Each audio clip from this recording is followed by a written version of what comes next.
السلام علیکم ورحمۃ اللہ وبرکاتہ۔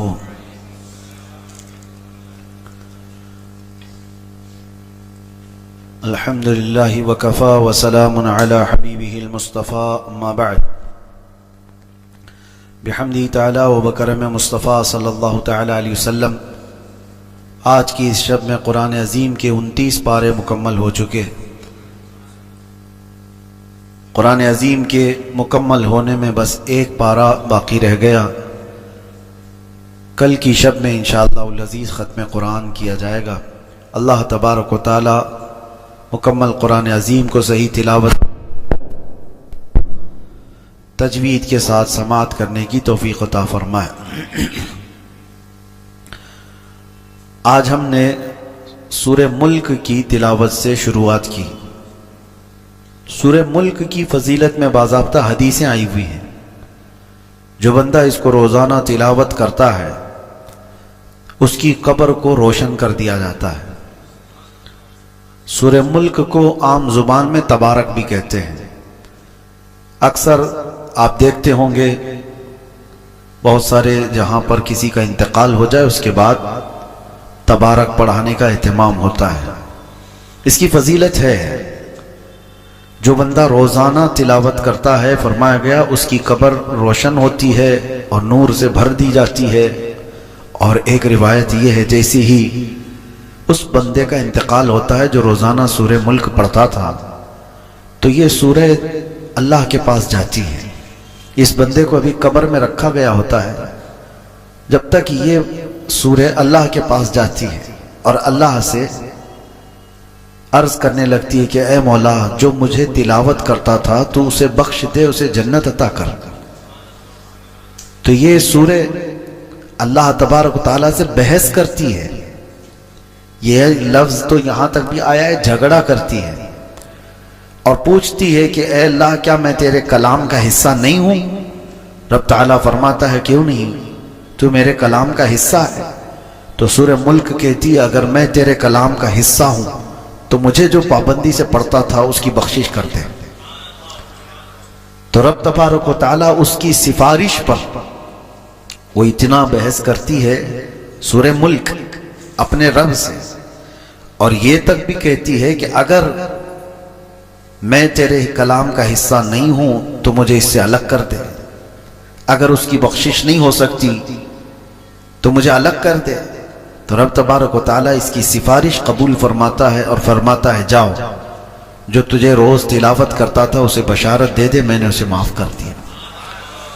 روایت میں یہ ملتا ہے کہ یہ سورہ ملک جیسی ہی یہ خوشخبری سنتی ہے سیدھے جنت میں جاتی ہے، اور جنت میں جا کر وہاں کے بچھونے اوڑھنے اور وہاں کی خوش کرنے والی چیزیں لے کر کے واپس قبر میں آتی ہے میت کے پاس جو اسے تلاوت کرتا تھا، اور آ کر کے جنت کی ہوائیں، خوشبوئیں، بستر، بچھونے سب چیزیں لے کر آتی ہے، اور پھر اس سے کہتی ہے میرے آنے میں دیر تو نہیں ہو گئی، میں تیری بخشش کے لیے اللہ رب العزت کی بارگاہ میں عرض و معروض کر کے آئی ہوں، اور جب تک اللہ راضی نہیں ہوا میں وہاں سے آئی نہیں۔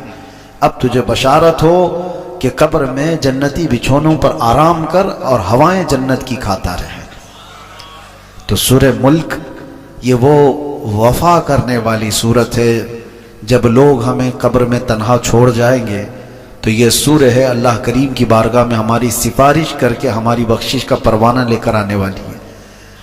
کتنا مشکل سے 2 سے 3 منٹ لگتے ہیں اس سورہ کو تلاوت کرنے میں۔ 3 منٹ، آپ کے 3 منٹ یوں ہی چلے جاتے ہیں۔ کسی سے خیر خیریت پوچھتے ہی آپ تھوڑی دیر کھڑے ہو جائیں تو 3 منٹ یوں ہی گزر جاتے ہیں، اور یہ 3 منٹ تلاوت کرنے والی ایسی سورہ ہے آپ کسی خوش الہان قاری سے سن بھی تو سکتے ہیں۔ معمول بناؤ کہ کوئی رات ایسی نہ ہو کہ میں سورہ ملک سنے بغیر سو جاؤں یا پڑھے بغیر سو جاؤں۔ اس کا اثر ایسا نہیں ہے کہ آپ صرف قبر میں دیکھنے والے ہیں، ایسا نہیں ہے کہ صرف قبر کی روشنی کی بات ہے، یہ اللہ کا کلام ہے، زندوں کو بھی زندہ کر دیتی ہے۔ یہ اللہ کا کلام ہے، زندوں کے لیے اترا ہے۔ اس کا جو اجر ہے اور اس کا جو نتیجہ نکلنے والا ہے قبر میں وہ اپنی جگہ پر، لیکن تمہاری حیات میں بھی اس کے اثرات دیکھنے کو ملیں گے۔ سورہ ملک پڑھنے والا ہمارے بزرگان دین فرماتے ہیں کبھی کوئی حاکم اسے زیر نہیں کر پاتا. سورہ حاکم، سورہ ملک جو تلاوت مسلسل کرتا رہتا ہے، کوئی حاکم اسے زیر نہیں کر پاتا. اس کے سامنے آنے والا وہ اپنے آپ مرعوب ہو جاتا ہے، چاہے جتنا بھی دل میں سختیاں لے کر کے رہتا ہو، اور جب اس کے سامنے آ جائے تو پھر وہ جو ہے نرم پڑ جاتا ہے. خاص طور پر یہ سورہ ملک کے اثرات جو زندگی پر مرتب ہوتے ہیں، بزرگوں نے فرمایا تو مقدمے وغیرہ جب ہوتے ہیں تو بزرگان دین یہ فرماتے ہیں کہ حاکم کے پاس فیصلہ ہونے سے پہلے اس کی تلاوت کر کے جاؤ، تمہارے چہرے پر اللہ تبارک و تعالیٰ رعب رکھتا ہے. بہرحال اس میں جو آیتیں آئی ہیں وہ بھی میں آپ کو سنا دوں کہ اللہ تبارک و تعالیٰ سورہ ملک میں فرما رہا ہے. کیا فرما رہا ہے؟ شروعات یہ تبارک الذی بیدہ الملک وہو علی کل شیء قدیر. بلندی ہے، عظمت ہے اس ذات کے لیے جس کے دست قدرت میں ساری بادشاہت ہے. بیدہ الملک وہو علی کل شیء قدیر، اور وہ ہر ممکن شے پر قدرت رکھتا ہے. الذی خلق الموت والحیات، اسی نے زندگی اور موت کو بنایا ہے. کیوں بنایا؟ لیبلوکم ایکم احسن عملا، تاکہ تمہیں آزمایا جائے تم میں اچھے عمل والا کون ہے. موت اور حیات اللہ نے اس لیے بنائی ہے تاکہ تمہیں آزمایا جائے تم میں سے اچھے عمل والا کون ہے. وہو العزیز الغفور الذی خلق سبع سماوات طباقا، اس نے طبق در طبق 7 آسمان بنائے، اور تم ما تری فی خلق الرحمن من تفاوت، تم رحمان کی پیدائش میں، اس کی تخلیق میں کوئی فرق نہیں پاؤ گے کہ ٹیڑھا میڑھا کر دیا گیا ہوگا، اندازے کے مطابق بنا دیا گیا ہوگا. ہر چیز اس کے برابر حساب سے بنائی گئی ہے. جو بھی چیز ہے، کوئی بھی جیسے انجینئر کے پلان فیل ہو گئے ہوں، سوچا کچھ اور تھا بن کچھ اور گیا ہو، اور رحمان کی تخلیق میں ایسی کوئی چیز تم نہیں دیکھو گے. آگے کی جو آیتیں ہیں یہ اللہ تعالیٰ کیا فرماتا ہے؟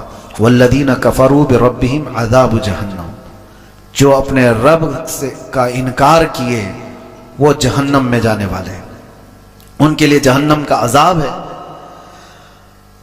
کلما القی فیہا فوج سألہم خزنتها الم یأتکم نذیر. اب توجہ کیجیے، جب جہنم میں جھونکا جائے گا کسی کو تو دربان پوچھے گا ان سے. جب کسی کو دوزخ میں ڈالا جا رہا ہے، سألہم خزنتها، دربان جو دوزخ کا دربان ہے وہ پوچھے گا الم یأتکم نذیر، کیا تمہارے پاس ڈرانے والا کوئی آیا نہیں تھا؟ اللہ کا خوف دلانے والا کوئی آیا ہی نہیں تھا؟ تم جہنم میں کیسے آ گئے؟ قالوا بلا، وہ جہنم میں جانے والے کہیں گے ہاں کیوں نہیں، آیا تو تھا. قد جاءنا نذیر، ہمارے پاس ڈر سنانے والا آیا تھا. فکذبنا، لیکن ہم نے جھٹلایا تھا، ہم جھٹلائے ہوئے تھے. اللہ کا ڈر سنانے والا آیا تھا، بولتا تو تھا کہ جہنم ہے، آخرت ہے، لیکن ہم جھٹلائے ہوئے لوگ تھے. اور پھر اللہ تبارک و تعالیٰ یہ فرماتا ہے وَقَالُوا لَوْ كُنَّا نَسْمَعُ أَوْ نَعْقِلُ مَا كُنَّا فِي أَصْحَابِ السَّعِيرِ. اللہ اکبر. یہ آیتیں دیکھیں، جہنم میں جانے والے کہتے ہیں اے کاش اگر ہم سن لیے ہوتے اس کی بات، ڈر سنانے والے کی بات سن لیے ہوتے. لَوْ كُنَّا نَسْمَعُ أَوْ نَعْقِلُ، اور سمجھ گئے ہوتے ہم، مَا كُنَّا فِي أَصْحَابِ السَّعِيرِ، ہم دوزخ میں جانے والے نہیں ہوتے، ہم آج جہنمی نہیں ہوتے. فَاعْتَرَفُوا بِذَنبِهِمْ، وہ سب اپنے گناہوں کا اقرار کریں گے وہاں پر. جتنے بھی دوزخ میں جانے والے ہیں وہ یہ نہیں کہیں گے پتہ نہیں مجھے کیوں ڈالا گیا ہے، ارے چک کر کے آ گیا ہوں میں ادھر. نہیں، جو جہنم میں جائے گا وہ بولے گا ہاں میری غلطی تھی، اعتراف کر کے جائے گا. اور وہ نہیں کرے گا تو اس کے اعضاء بولیں گے اليوم نختم على افواههم وتكلمنا ايديهم وتشهد ارجلهم بما كانوا يكسبون. رب تعالیٰ فرماتا ہے آج کے دن تو ہم تمہارے منہ پر مہر لگا دیں گے، تمہارے ہاتھ اور تمہارے پیر ہم سے بات کریں گے جو کچھ تم کیا کرتے تھے. جہنم میں جانے والے، جیل میں آنے والے آدھے سے زیادہ وہ بولتے ہیں میں تو نردوش ہوں، میں کچھ کیا ہی نہیں، مجھے پھنسایا گیا ہے. تقریباً ہر کوئی مرڈر والا بھی بولتا ہے مجھے پھنسایا گیا ہے، اور جتنوں کو دیکھا گیا ہے وہ سب یہ کہتے ہیں. یہاں الگ معاملہ ہے، جیل میں آنے والوں کو ہم نے دیکھا ہے، پہلے تو کوئی اقرار نہیں کرتا، نہ پولیس کے پاس، نہ کورٹ میں، اور نہ اندر آنے کے بعد. وہ تو دوستی یاری میں بیٹھے بیٹھے اپنے کچے چٹے سنا دیتے ہیں، لیکن اعتراف کرتا نہیں کوئی کہ میں نے وہ کیا یہ کیا. بڑے بڑے جرم ہوں یا چھوٹے ہوں، سب یہی بولتے ہیں مجھے پھنسایا گیا ہے. اب بڑے بڑے لوگوں پر، نیتاؤں کو بھی دیکھو، جب کیس لگتے ہیں تو یہی بولتے ہیں سازش کے تحت مجھے یہ کیا گیا ہے. لیکن قیامت میں ایسا نہیں ہوگا. جو دوزخ میں جا رہا ہوگا وہ یہ نہیں بولے گا لوگوں نے مجھے پھنسایا اور میں یہاں آ گیا. وہ کہے گا کاش میں سن لیا ہوتا ڈر سنانے والے کی بات، رسول اللہ کی بات سن لیا ہوتا، میں دوزخ میں نہیں آتا. فاعترفوا بذنبہم، اللہ فرماتا ہے وہ اپنے گناہوں کا اعتراف کریں گے. فسحقا لاصحاب السعیر، بہت ہی برا ہو دوزخ میں جانے والوں کا. ان الذین یخشون ربهم بالغیب لهم مغفرۃ واجر کبیر، بے شک وہ لوگ جو اپنے رب سے ڈرتے تھے بغیر دیکھے اللہ کو. یہ وہ لوگ ہیں جو اللہ کو دیکھے نہیں اور ڈرتے تھے. اللہ فرماتا ہے ان کے لیے مغفرت ہے اور اجر کبیر ہے، ان کے لیے اجر عظیم ہے. یہ سورہ پوری اللہ تبارک و تعالیٰ نے جہنم کے متعلق، وہاں جانے والوں کے متعلق فرمایا. اور ایک آیت ہے اور ایک سورہ ہے جو سورہ حاقہ ہے. سورہ حاقہ، حاقہ جو ہے یہ قیامت کو ہی کہا گیا ہے. حاقہ کیا ہے؟ الحاقۃ ما الحاقہ، واقع ہونے والی، یقین کے ساتھ واقع ہونے والی کیا چیز ہے تم جانتے ہو؟ وہ قیامت ہے. قیامت کا پورا تذکرہ اللہ تعالیٰ یہاں بیان فرما رہا ہے. یہ سورہ حاقہ. کبھی آپ قرآن اٹھانا، ترجمہ پڑھ لینا، صرف ترجمہ بھی پڑھو ان آیتوں کا، آپ کے جسم کانپ جائیں. اللہ تعالیٰ فرماتا ہے یہ وہی قائم ہونے والی چیز ہے جس کا انکار قوم سمود نے بھی کیا، قوم عاد نے بھی کیا. حضرت صالح علیہ السلام کی جو قوم تھی وہ قوم سمود، اور حضرت ہود علیہ السلام کی قوم تھی وہ قوم عاد. قوم سمود اور قوم عاد انہوں نے کیا کیا تھا پتہ ہے؟ اللہ تعالیٰ فرماتا ہے قوم سمود نے انکار کیا، ایسی کوئی چیز آنے والی ہے ہی نہیں، کس سے ڈراتے ہو تم؟ قیامت وامت کیا چیز ہے یہ؟ اللہ تعالیٰ نے ان کو ایسا ہلاک کیا. فَأُهْلِكُوا بِالطَّاغِيَةِ، ان کو اللہ تبارک و تعالیٰ نے سخت ترین ہلاکت میں برباد کیا. قوم سمود کیسے ہلاک ہوئی وہ بتاتا ہوں. وَأَمَّا عَادٌ فَأُهْلِكُوا بِرِيحٍ صَرْصَرٍ عَاتِيَةٍ، اور قوم عاد اس کو اللہ نے تیز ہواؤں سے ہلاک کیا. ایک کو چنگھاڑ سے، آواز سے. قوم سمود کیسے مری ہے؟ جبرائیل علیہ السلام زمین پر آئے تھے اور انہوں نے ایک آواز لگائی تھی، اور اتنی تیز آواز تھی، اتنی تیز آواز کہ جو آواز بڑھتی بڑھتی گئی تو قوم سمود کے کانوں میں سے بھیجا باہر نکل آیا تھا. آواز میں پاور ہے. آج جو بم پھٹتا ہے نا اس میں بارود کم ہوتا ہے، اس کی جو آواز ہوتی ہے اسی سے ساری چیزیں ٹوٹ جاتی ہیں. بارود اس سے ہلاکت اتنی نہیں، جو ہائی پاور کا جو کی آواز ہے، آواز بہت طاقتور چیز ہے. کبھی آپ روڈ پہ بہت تیز آواز میں ڈی جے بجائے تو یہاں کی دیواریں ہلنے لگ جائیں. کیوں ہلتی ہیں؟ آواز سے کیوں چیزیں ہلتی ہیں؟ آواز میں بہت پاور ہے، بہت طاقت ہے. یہ تو ہلکی آواز ہے، جتنا سننے کی تمہیں طاقت ہے اتنا ہی سن پاتے ہو. اوور ہو گئی تو کان پھٹ جائیں گے، کان پھٹ جائیں. اور جبرائیل علیہ السلام نے جب آواز لگائی تھی، وہ اللہ اکبر، وہ سید الملائکہ ہے. اللہ نے عذاب کے لیے ان کو بھیجا تھا، اور فرشتے کی چنگھاڑ سے وہ ساری کی ساری قوم ہلاک ہوئی تھی. دوسرے دن جب صبح ان کو دیکھا گیا تو ان کے کانوں سے بھیجا نکلا ہوا تھا. قوم سمود ان کو ہلاک کیا گیا. قرآن یہ کہہ رہا ہے قیامت کا انکار کرنے والے لوگ تھے، قیامت کوئی چیز نہیں. اور قوم عاد کو اللہ نے تیز آندھی بھیجی. سخرها علیہم 7 لیال و 8 ایام، 7 راتیں اور 8 دن تک مسلسل ہوا چلتی رہی تھی قوم عاد پر. بہت تیز آندھی چلتی تھی اور اس میں سب کے سب ہلاک ہو گئے تھے. یہ حضرت ہود علیہ السلام کی قوم. اب یہاں پر اللہ تعالیٰ قیامت کا ذکر فرماتے ہوئے آگے ارشاد فرماتا ہے کب تک تم انکار کرو گے؟ فَإِذَا نُفِخَ فِي الصُّورِ نَفْخَةٌ وَاحِدَةٌ، جب وہ سور پھونکی جائے گی۔ سور کیا چیز ہے؟ یہ بھی دیکھیں آواز ہی ہے، قیامت بھی آئے گی آواز سے ہی۔ حضرت اسرافیل علیہ السلام اللہ کے فرشتوں میں سے ایک وہ فرشتے ہیں جن کے ہاتھ میں ایک سور باجے کی شکل کی، وہ کیسی ہے پتہ ہے کہ جیسے سینگ کی شکل ہوتی ہے، بیل کا سینگ، اسی کی بڑی شکل، وہ حضرت اسرافیل علیہ السلام ہاتھ میں لے کر تیار کھڑے ہیں۔ ابھی بھی ان کو حکم ہوگا کہ اب اس میں پھونک مارو، تو اس کی آواز دھیرے دھیرے دھیرے بڑھتی جائے گی، اور روئے زمین پر جتنے لوگ ہیں وہ جب آواز سننے لگے گی کہ جو جہاں ہے وہ سکتے میں کھڑا ہو جائے گا، اور اس کے بعد یہ ہوگا کہ اس سور کی آواز اتنی تیز ہوگی، حدیث پاک میں ہے اس وقت جو عورتیں حمل سے ہوں گی ان کے پیٹ سے بچہ باہر نکل جائے گا، حمل ان کا۔ اللہ تبارک و تعالیٰ نے فرمایا وَتَضَعُ كُلَّ ذَاتِ حَمْلٍ حَمْلَهَا، تم دیکھو گے اس دن کہ حمل والی عورت اس کا بچہ گر جائے گا آواز سے، اور دودھ پلانے والی بچی یوم تری الناس تذہل کل مرضعۃ عما ارضعت، اللہ فرماتا ہے دودھ پلانے والی عورت اپنے بچے کو اٹھا کر پھینک دے گی اسے۔ آج تک کبھی دیکھا کسی کو؟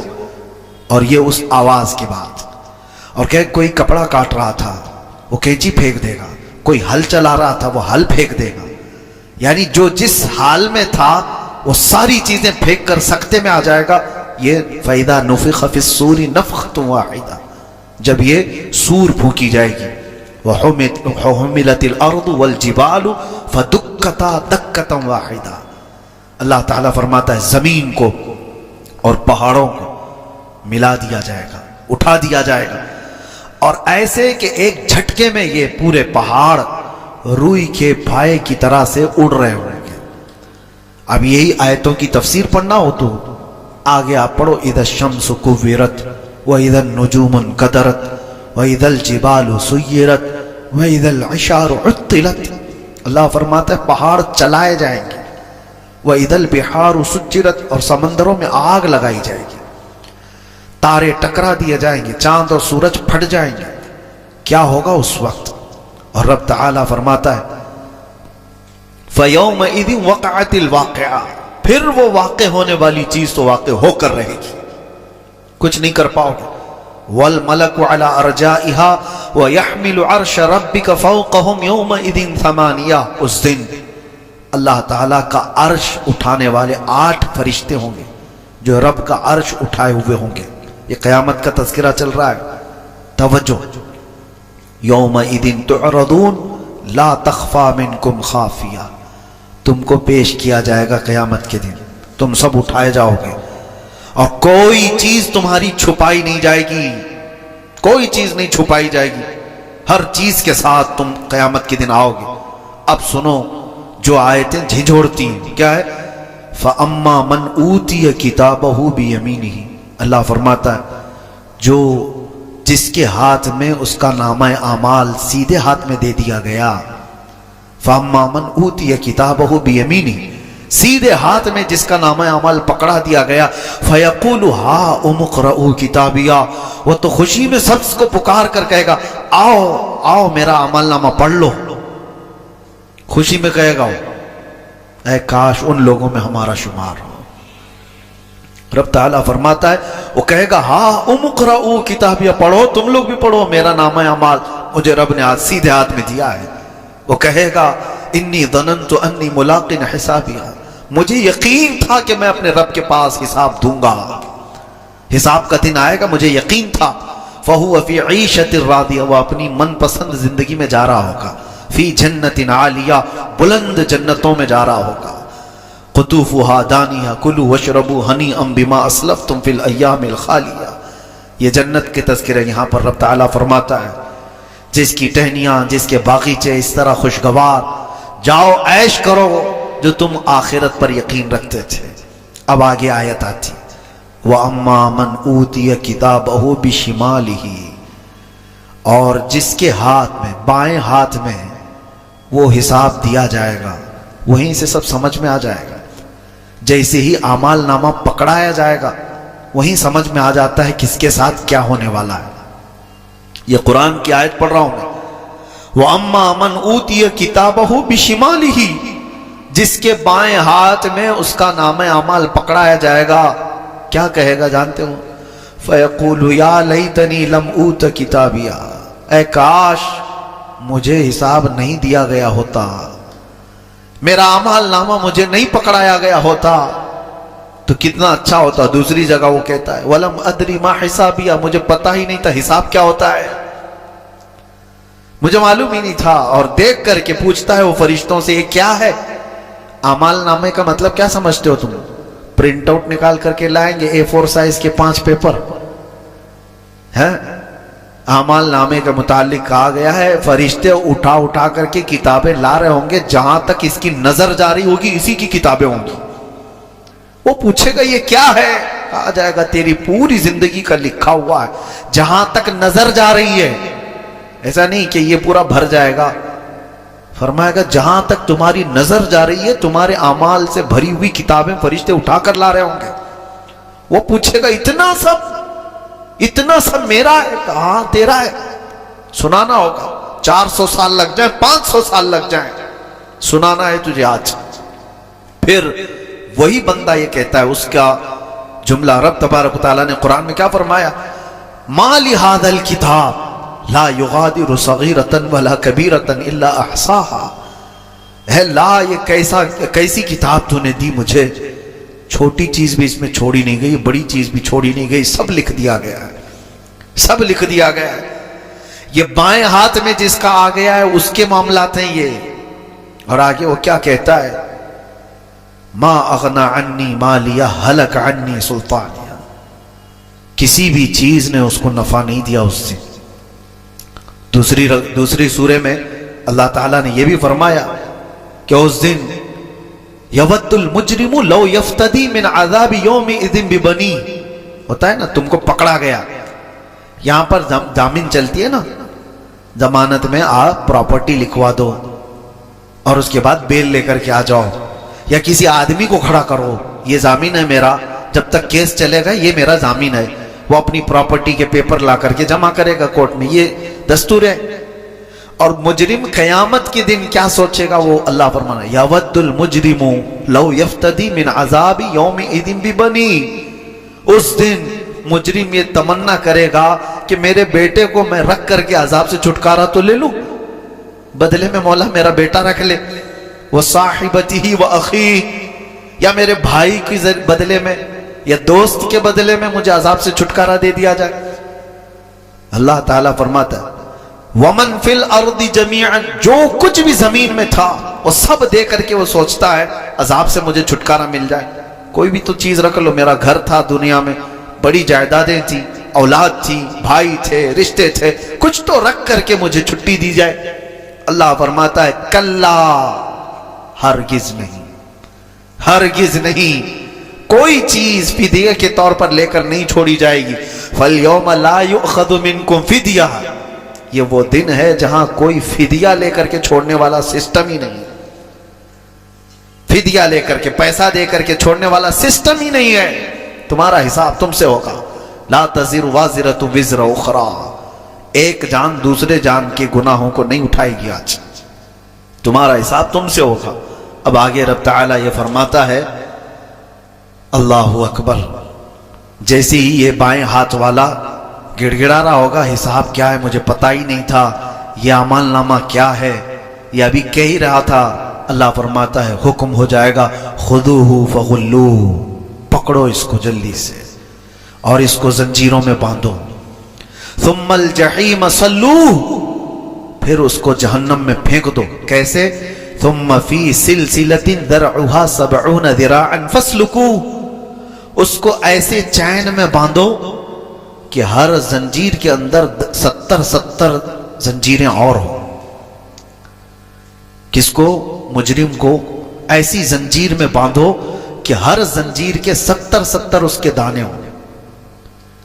انہ کان لا یؤمن باللہ العظیم، یہ وہ ہے جو اللہ عظمت والے اللہ پر یقین نہیں رکھتا تھا، اس کو پکڑو۔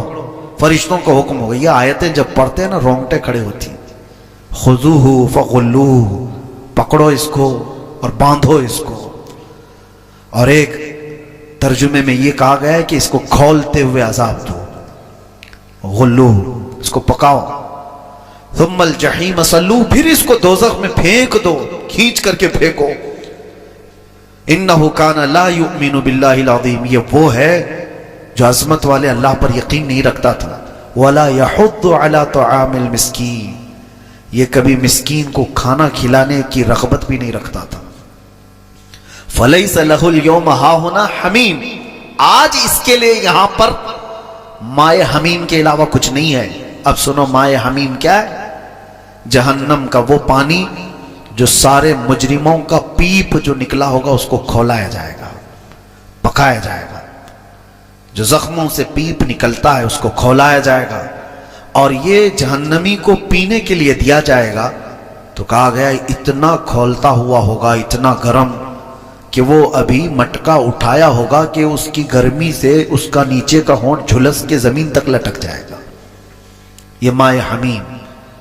اللہ فرماتا ہے فلیس لہ اليوم ہاہنا حمیم، آج کے دن اس کو حمیم کے علاوہ کچھ نہیں دیا جائے، حمیم دو اس کو۔ اور وہی پانی کو جب وہ نگلنے کی کوشش کرے گا، ایک تو ہونٹ لٹک کر کے گر گیا اس کے جھلس کر تپش سے، اور جیسے ہی وہ اندر ڈالتا ہے فرمایا گیا کہ پیٹ میں جاتے ہی اس کی انتڑیاں پیچھے کے مقام سے نکل جائیں گی۔ یہ حمیم جس کا ذکر اللہ فرما رہا ہے۔ وَلَا طَعَامٌ إِلَّا مِنَ غِسْلِينَ، اور غسلین کے علاوہ کھانے کی کوئی چیز اس کو نہیں دی جائے گی۔ اور یہ ایک تھوڑ کا پھل وہاں پر دیا جائے گا، زقوم اس کو کہا گیا ہے۔ ان شجرۃ الزقوم، شجرہ زقوم جو جہنم میں ہوگا اس دن اسے دیا جائے گا، اتنے کانٹے کا ہوگا کہ وہ کھا تو نہیں سکے گا، لیکن کھائے گا تو اس کے حلق سے پورے کانٹے باہر آ جائیں گے۔ اسی کو نگلنے کے لیے پانی مانگے گا تو مائے حمیم دیا جائے گا۔ لا یأکلہ الا الخاطئون، آخر میں اللہ فرما رہا ہے ایک بات ہے، یہ میں کسی کو نہیں کھلاؤں گا سوائے خطا کرنے والوں کے، صرف خاطئون کو میں کھلاؤں گا یہ چیز۔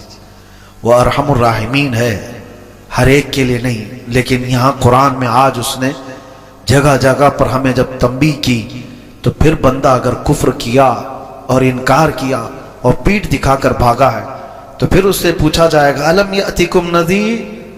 میں نے سورہ ملک کی آیت آپ کے سامنے پڑھی کہ ان سے دربان پوچھے گا کیا تجھے ڈر سنانے والا نہیں آیا تھا تیرے پاس؟ قالوا بھلا، ہاں آیا تھا، فکذبنا، ہم ہی جھٹلائے ہوئے تھے، ہم نے اس کی بات نہیں مانی تھی۔ اسی لیے آج لے ان کی پناہ، آج مدد مانگ ان سے، کل نہ مانیں گے قیامت میں اگر مان گیا۔ قیامت کے دن تو بہت لوگ وہاں کی ہیبت دیکھ کر کے ماننے کو تیار ہوں گے، لیکن آج مان جاؤ۔ اپنے آپ کو جہنم کے عذابات کا ذکر کر کے جو بندہ ڈر گیا اس کے لیے بشارت سنا کر میں اپنی گفتگو ختم کرتا ہوں۔ ویسے صورتیں بہت ہیں آج جو ہم نے تلاوت کی، جیسے قیامت کا یہ ذکر پوری سورہ میں الحاقۃ ما الحاقہ، اسی طرح پوری سورہ قیامہ بھی ہے، لا اقسم بیوم القیامہ 29ویں پارے میں، ولا اقسم بالنفس اللوامہ ایحسب الانسان ان لن نجمع عظامہ، کیا انسان یہ گمان کر بیٹھا ہے کہ ہم اس کی ہڈیاں نہیں جوڑ پائیں گے؟ اللہ فرما رہا ہے یہ ان کفار و مشرکین کے لیے جو اپنے مردوں کو جلا کر راکھ کر کے پانی میں بہاتی کہ ان کو پھر کوئی زندہ نہ کر سکے، مر گیا استھیاں ختم کر دو تاکہ اس کے ساتھ کچھ نہ ہو سکے۔ اللہ فرماتا ہے ایحسب الانسان ان لن نجمع عظامہ، انسان یہ سوچا ہے کہ ہم اس کی ہڈیاں جوڑ نہیں پائیں گے؟ بلا قادرین علی ان نسوی بنانا، ہم اس کے پور پور کو جوڑنے پر قدرت رکھتے ہیں۔ جو رب تعالیٰ تمہیں پانی کے ایک قطرے سے پیدا کیا ہو ماں کے پیٹ میں، کیا وہ تمہارے ختم ہونے کے بعد دوبارہ نہیں زندہ کرے گا؟ الیس ذالک بقادر علی ان یحیی الموتى، یہ اللہ تعالیٰ کو سورہ قیامہ کی آخری آیت میں فرماتا ہے کیا تم یہ سوچتے ہو کہ وہ قدرت نہیں رکھتا مرنے کے بعد دوبارہ زندہ کرنے پر؟ اور ایک آیت یہ بھی میں سنا دوں، قیامت آنے کے وقت جو تذکرے ابھی میں نے کیا اس میں ایک آیت سورہ قیامہ میں یہ ہے، اللہ تعالیٰ فرماتا ہے بل یرید الانسان لیفجر امامہ. یہ ایک ٹاپک ہی الگ ہے لیکن میں سناتا ہوں. اللہ فرما رہا ہے اکثر انسان ایسا ہے وہ چاہتا ہے کہ اس کے سامنے بے حیائی ہو، اسے دیکھنے کی خواہش ہے، بے حیائی اور برائی دیکھنے کی خواہش کرتا ہے. بل یرید الانسان لیفجر امامہ، اس کے سامنے بے حیائیاں ہوں.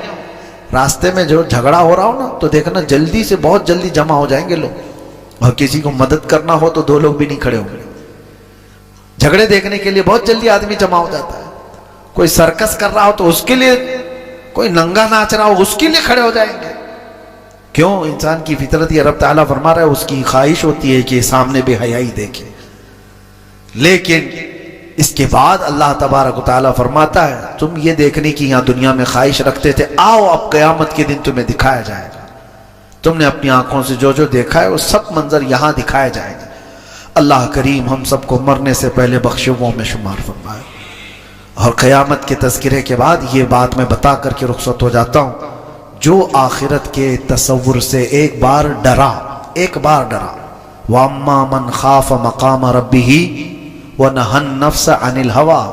یہ سورہ نازعات کی آیت ہے 30ویں پارے کی، یاد ہوگی آپ. ایک بار جو اپنے رب کے حضور کھڑے ہونے سے ڈرا اور نفس کی مخالفت کیا، فَإِنَّ الْجَنَّةَ هِيَ الْمَأْوَىٰ. اللہ فرماتا ہے جنت اس کا ٹھکانہ ہے. ڈرا تھا کبھی؟ رات کو کھڑا ہو نمازوں میں کبھی تمہاری آنکھیں بہہ گئیں؟ کیا آج تمہاری آنکھیں آنسو بہاتی ہیں؟ آخرت کے تصور سے کبھی آنکھیں بھیگتی ہیں؟ میرے عزیزو، اگر کبھی ایسا ہوا ہے تو بشارت ہے تمہارے لیے کہ جس کی آنکھیں بھیگی ایک بار آخرت کے عذاب کے ڈر سے، ان آنکھوں کو اللہ تبارک و تعالیٰ جہنم کا عذاب نہیں دے گا، ان آنکھوں کو اللہ تبارک و تعالیٰ دوزخ کا عذاب نہیں دے گا. رب تبارک و تعالیٰ آخرت کے اس بھیانک عذاب سے ہماری حفاظت فرمائے. وآخر دعوانا ان الحمدللہ رب العالمین. السلام علیکم.